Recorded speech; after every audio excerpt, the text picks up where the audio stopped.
Good morning. If you haven't seen Michael Hendricks' Ultimate Death World series, you're missing out. But basically, it's a death world with unchanged default settings, except with biter bases set to 600% and starting size set to 17%. Oh, and no eating fish. This challenge builds on that. Marathon mode activates expensive recipes and quadruples research costs. In total, this means progress is roughly 8 times slower. I'm also not going to be using landfill or clip explosives, simply because it was funnier this way. Challenges like these really depend on having a good map. Here's the seed we'll be using, and here's the plan.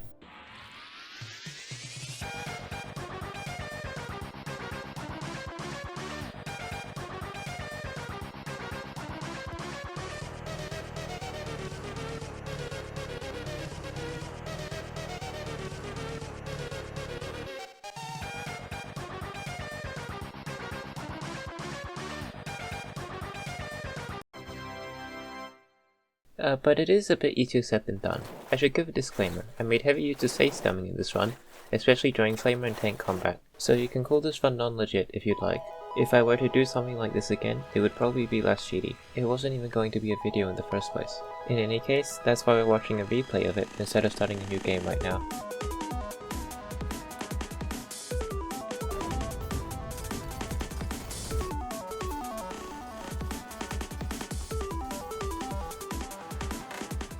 As I understand it, when biters start absorbing pollution, they will choose a point to gather an attack group at. After a randomly set timer finishes, they will send that attack group to the pollution target. If a biter notices something to attack while at the group point or while otherwise passive, it will stop what it's doing and attack that instead. A consequence of this is that you can purposefully activate an attack group before its timer finishes to effectively split the attack into multiple smaller ones. You can see me picking off the attackers here. A full-sized attack at this stage is lethal.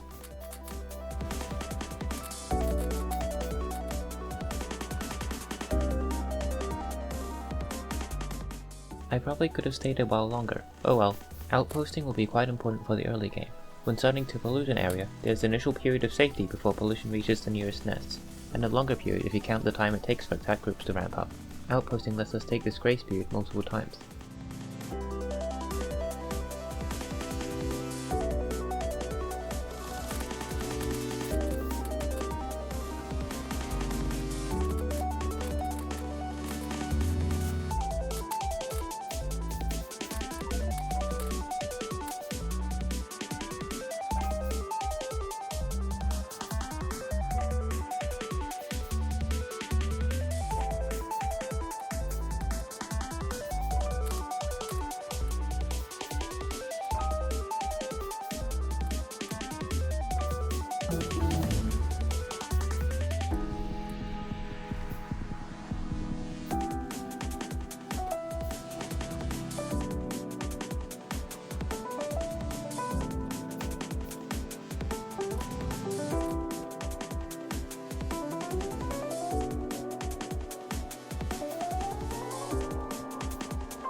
The early game is a bit of a race. Before grenades, we cannot defend for very long, and before flamers, dealing with medium biters is unsustainable. That means we'd prefer to get to flamethrower turrets before evolution reaches 20% for around 4 hours. It ends up taking me quite a bit longer. To get to grenades from here, we'll need roughly 600 red and 80 green science packs. That's 3000 iron plates and 900 copper plates, so we'll need to scale up quite a bit. Luckily, we've researched gun turrets, so attacks are not as deadly as they were before.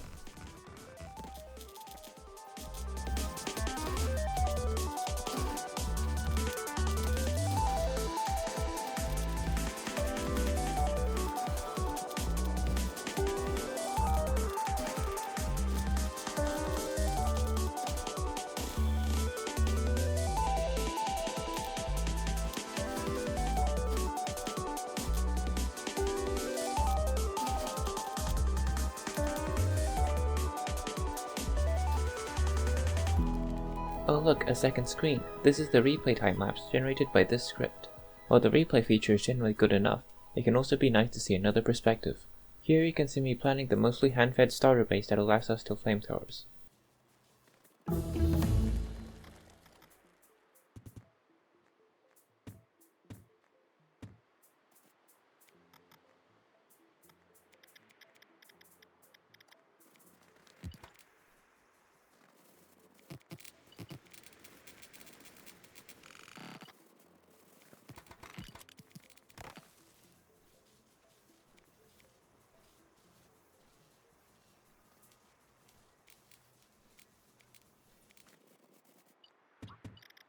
My starter factory here is very much based off of Michael's one.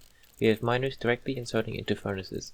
Some of the iron gets pulled into ammo, but most of it stays to be taken out manually. We have pipe walls. I'm not sure how effective they are, but they look nice. And that steam setup really doesn't need to be so convoluted.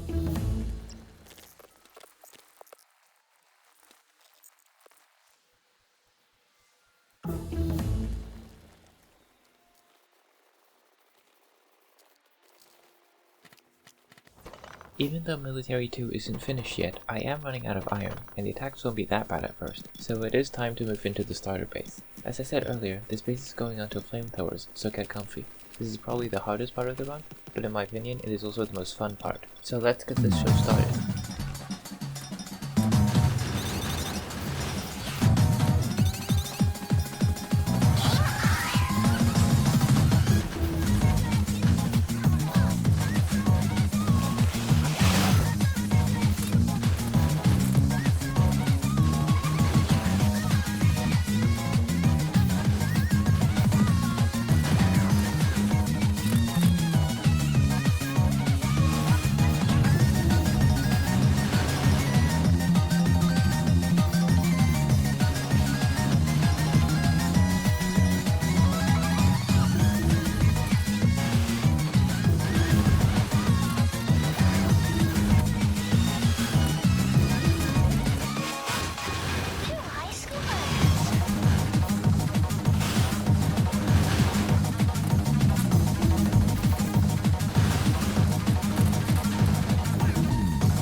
We have flamethrower turrets now.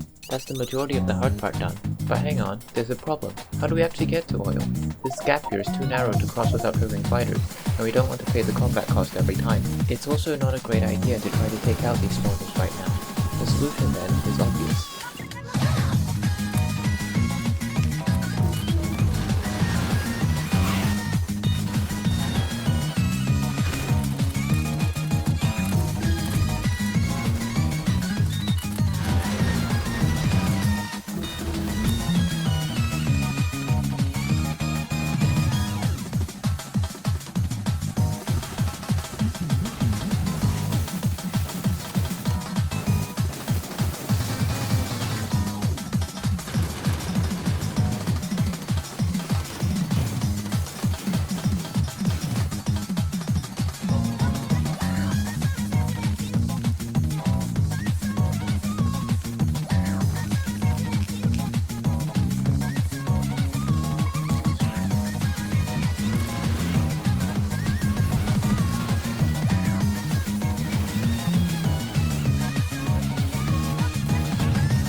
And that was the early game. The rest of this will just be normal-ish Factorio.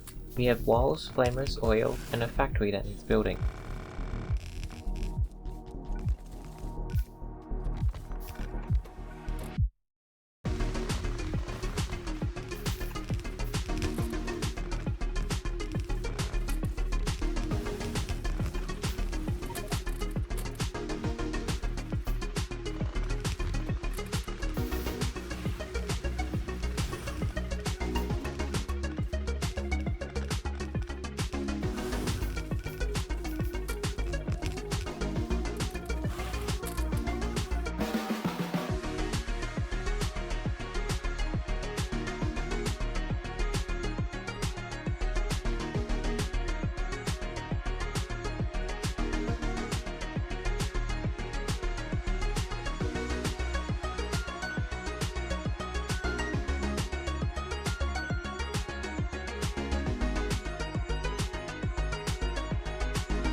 Yes, that is Flamercrete. It's great, you should try it.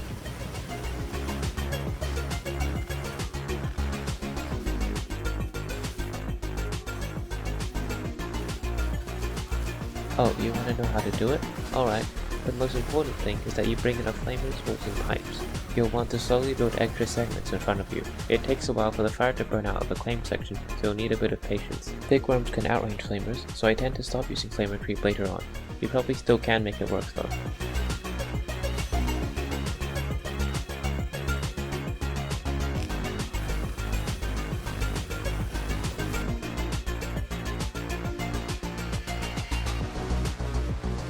This spot is a lot more organized than whatever I was doing before, and don't worry, the flamers have enough arc to defend the sides.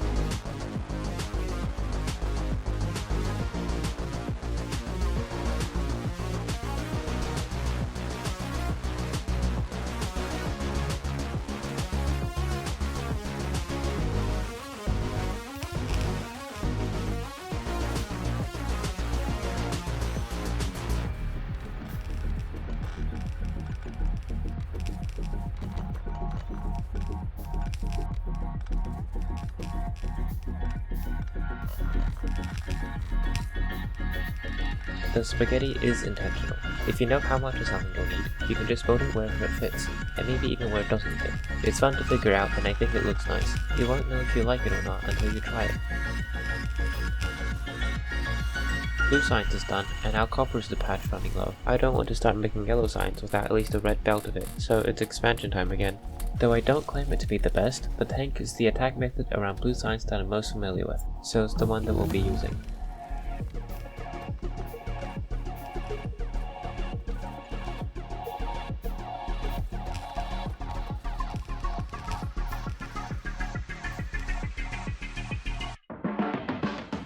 Tank combat is really interesting. It also sucks ass. You run circles around the nest, being careful not to hit anything too heavy or get slowed too much. It feels great to send a shot right into a nest through the window between two big fires. It doesn't feel great to run into a half invisible cliff and have to reload a save from 5 seconds ago for the 4th time.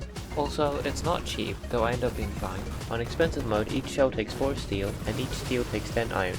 Over the course of this run, I will fire 4.1 thousand cannon shells. It's about 10% of my total steel production.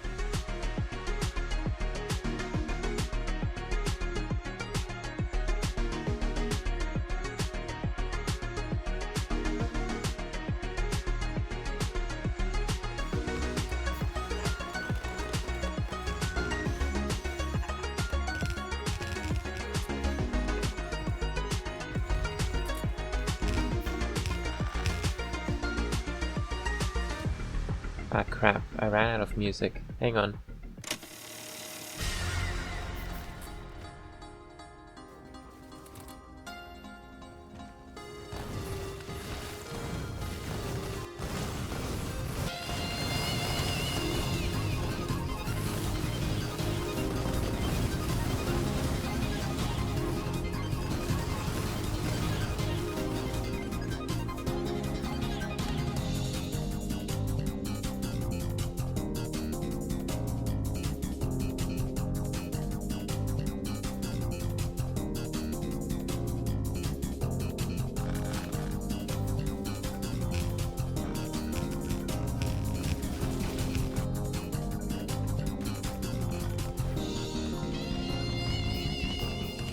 Going forward, you'll start to see me skip more and more time. All of the hard parts are done now, and expanding to 90 SBM isn't something I want to commit to, so it'll mostly just be waiting for researchers to finish until the end. I actually hadn't played through any sort of marathon mode before this, so I think I kind of underestimated how slow this would be.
And yes, I did go for space science. I might want to turn this into a mecha base at some point, no promises. This decision cost me 10 hours. You only have to see 10 seconds of it.